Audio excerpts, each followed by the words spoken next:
How to make alkaline water with my 11-stage water filter system. This is a requested video from my friend, my mentor, Scotty, and let's get started.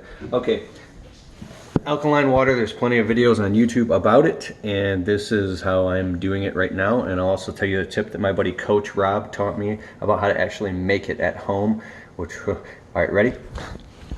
Here you go. This water filter system, reverse osmosis drinking system. I don't know the name brand, so I'm gonna have to put it in the link below. But basically, it's an under the sink filter system with a tap right here, see? And it's pressurized because it's coming from this storage tank.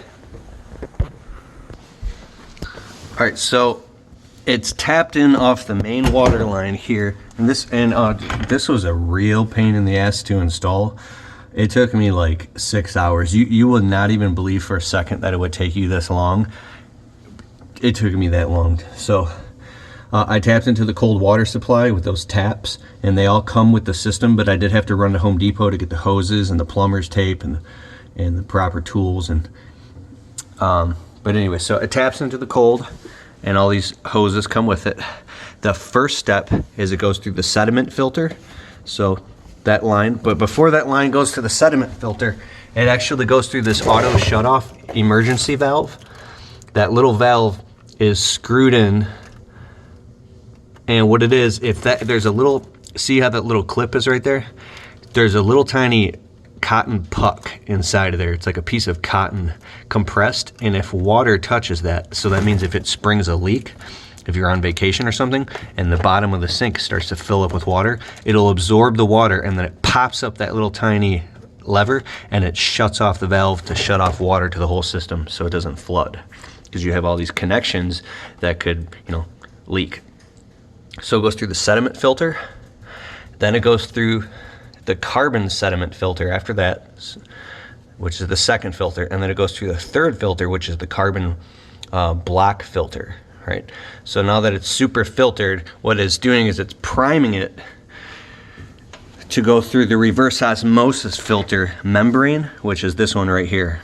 So the RO, reverse osmosis membrane, lets only the molecules of H2O and other small fine particles get through it, but it basically takes out 90% of everything else. Can't even make it through that membrane. Now, if you were to just go through RO without going through all these 3 pre-filters, then you would destroy that membrane very quickly. So each next step of the filter is protecting the filter after it, right? So after it goes through the RO membrane, then the next step, it goes through the post-carbon filter, and then it goes through the alkaline filter. Now, I've done research, and different companies are putting these filters in different orders. This is very important to pay attention to. Sometimes it'll come out of the RO membrane and go directly into the alkaline filter, and then from there, it'll go through the post-carbon filter. Now, the alkaline filter, you see that? It's a bunch of mineral rocks that the water flows through and past like a natural stream, and then all the minerals come off of that to remineralize and alkalize the water. Now, it would make logical sense to me for it to go through a post-carbon filter to clean up any of the sediment that's coming out of your spigot, but for some weird reason, this water filter system had the post-carbon filter pre-alkaline filter, and I looked at the water spigot here, and it was like a milky substance coming out, which was all the minerals. And I'm sure it's going to take a few gallons for it to prime that and get any, dust off of it to get it flowing. But just to be safe, after all these stages, I went to Home Depot and I bought this. Is a sink filter, right? So this is another like super post carbon block filter, and it's such a good filter. What the hell? It's the same type of filter that goes on fridges here. So this is good enough just to be drinking water in and of itself. This is what people use. This is what they use in restaurants. I mean, that's all you need right there. The only problem is it doesn't have pre-filters, so it doesn't last as long. But what I did just to make the water super pure, I have it tapped in and running, and this comes with a kit here. See this tank? This is a pressurized RO tank. So the water flows into here and fills up, and then it creates back pressure. So the back pressure, because this RO membrane requires so much pressure to make it work, you need an assistant. And so if your filter is more complex, you're gonna need to actually plug it into an electrical source and have a pump running as well to get it out. And it's a 7-to-1 ratio. I think it's a 7-to-1. This is insanely stupid, but I guess this is how it works. Pay attention. So for every 1 part of water that's coming out of this beautiful, clean, pure water, we feed this to our animals. You know, this is all our animals drink. This is the dog dish bowl, the RO water. 7 parts are being split off. See how it, there's a split. See this black cable? Right there. So there's a flow restrictor right there. It means it only lets a certain amount of water through, and I can't explain it here because you're gonna research it. And then all the rest of the water is like acid water or wastewater. It's a wastewater, and this is tapped in above. It should actually go a little bit higher, but I couldn't do it in my system. You have to tap it in above the P catcher. What's the name of that again?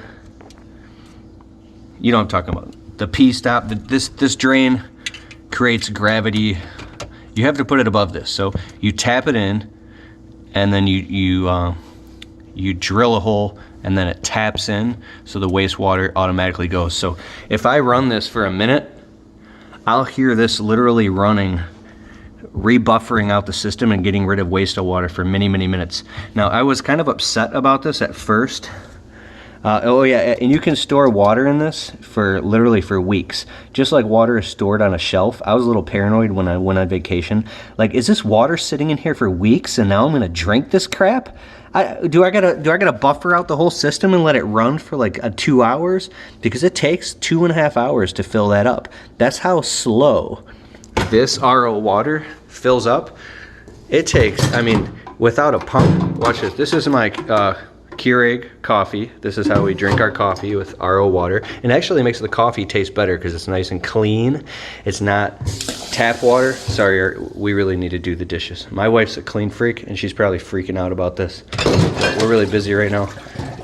Anyways, who cares? All right, so see, look how slow that fills up.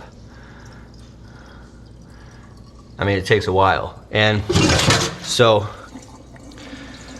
but the water is clean. It's totally clean inside of that buffer tank for weeks, and you can drink it. Just like water is stored on a shelf when you're buying water at the store for months and months on pallets before you drink it, as long as it's sealed off, right?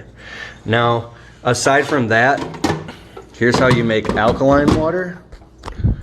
The next step in this process, if you want alkaline water, is you have to get like a Kangen water system or any other type. Now, not all of them are created equally, but usually you get what you pay for. It's an above sink system, kind of like this. It looks like something like this. You run the water source into it. Now, it has pre-filters already built into it, but if I was buying a system that expensive, I would run it through pre-filter stages, at least 3 of them: a sediment filter, a carbon filter, carbon sediment, and then a carbon black filter, in order to keep the filters clean in my expensive, $3,000 above the sink unit. But what happens is that when it goes into those systems, it runs through these electric plates. I don't know the science, but you can tune up the alkalinity level, so therefore, like +10 pH alkaline water will flow out, and then acidic wastewater will come out the other end. But a way that you can shortcut that and make it yourself at home is through baking soda. This is Bob's Red Mill baking soda. I'm trying to show you the logo so you know what it looks like. You can't see it. Have you ever seen Bob's Red Mill baking soda? They have all, there it is. Bob's Red Mill. Now, this isn't like, sorry, I got a lot of shit on my plate right now. I got some anxiety going. This isn't like Arm & Hammer baking soda that supposedly has like aluminum byproducts in it, where this is cleaner, like organic baking soda. So get Bob's Red Mill baking soda, and get organic fresh lemon, and then get good quality Himalayan crystal salt, pink Himalayan crystal salt. It's really, really rich in minerals, okay? So you get yourself a big, tall glass, and you fill it up to the top with alkaline water. And so my buddy Coach Rob, he says he's putting like, I think he says he puts 2 fat tablespoons of this baking soda, and then he puts like 1 tablespoon of the Himalayan crystal salt, and then squeezes like half a lemon in this.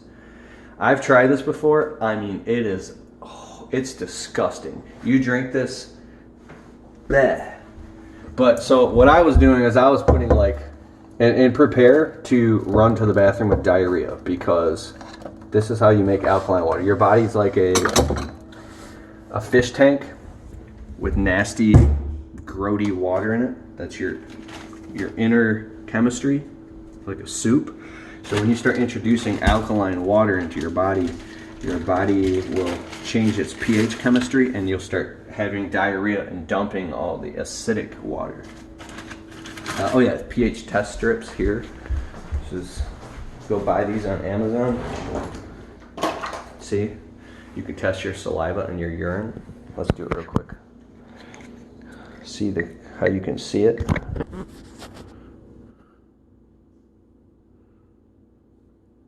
I don't know why it's not tuning it. But you want it to be green, like dark aqua green. Let's test mine right now. Urine is better. Okay, so I just tested my saliva, and it's sitting at 7.2. Sorry. So I'm actually very alkaline right now. I'm like 7.4. Maybe a little higher, which is really good. So you should get some alkaline test strips as soon as possible and start testing your saliva and your urine. You just pee on the edge of it. And if you're yellow or acidic, that's really dangerous, and that's an environment in your body for dis-ease. Okay. So I'm gonna try this in front of you.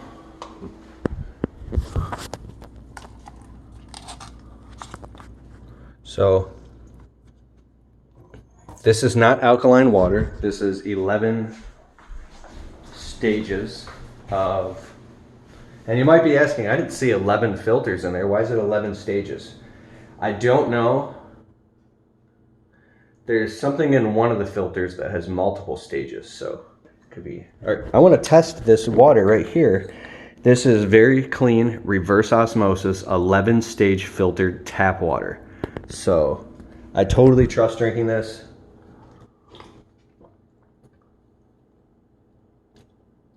It tastes like nothing. It tastes so pure and clean